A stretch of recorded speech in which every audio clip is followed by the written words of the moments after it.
আমরা সবাই দাঁড়িয়ে সালাম দেই, এই বিষয়টা কতটা শরীয়ত সম্মত?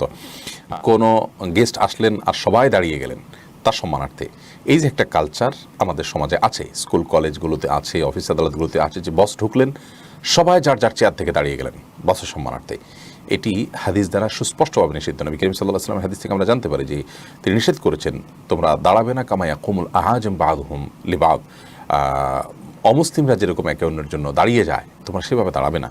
তবে হ্যাঁ, কোনো আগন্তুক এসেছেন, আপনার মা এসেছেন, বৃদ্ধ মানুষ, আপনি উঠে গেলেন, তাকে ধরলেন, তাকে হেল্প করলেন, বা এরকম আরও বিভিন্ন শর্ত সাপেক্ষে দাঁড়ানোটা জায়েজ আছে, এবং বিভিন্ন বর্ণনা থেকে সেটির সপক্ষে সমর্থন যেটুকু পাওয়া যায় সেটুকুর আলোকে দাঁড়ানো জায়েজ আছে। বাকি মৌলিকভাবে যে দাঁড়ানোর কালচার আমাদের সমাজে প্রচলিত আছে, যেমনটি বললাম স্কুল কলেজ অফিস আদালতে, যে টিচার ঢুকলেন তো সবাই যার যার জায়গা থেকে দাঁড়িয়ে যাবেন, তারপর সবাই বসবেন, এই কালচারটি নবী করিম সাল্লাল্লাহু আলাইহি ওয়াসাল্লামের সুস্পষ্ট হাদিস দ্বারা নিষিদ্ধ।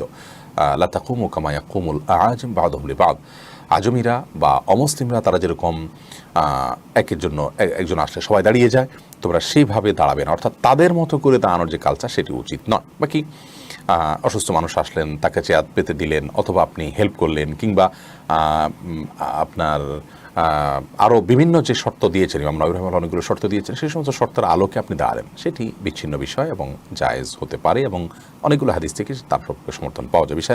বিষয়টা কি বিস্তারিত আমরা বলবো, তবে মোটা দাগে যে প্রশ্ন আপনি করেছেন, ক্লাসে টিচার আসার পর সবাই দাঁড়িয়ে যায় সম্মানার্থে, এই দাঁড়ানোটা এটা অবশ্যই হাদিস দ্বারা নিষিদ্ধ। কারণ হলো এই দাঁড়ানোটা ওলামা ইকরাম অনেকেই যে সমস্ত শর্ত সাপেক্ষে ক্ষেত্র বিশেষে দাঁড়ানোর অনুমোদন রেখেছেন, এটি তার মধ্যে পড়ে না।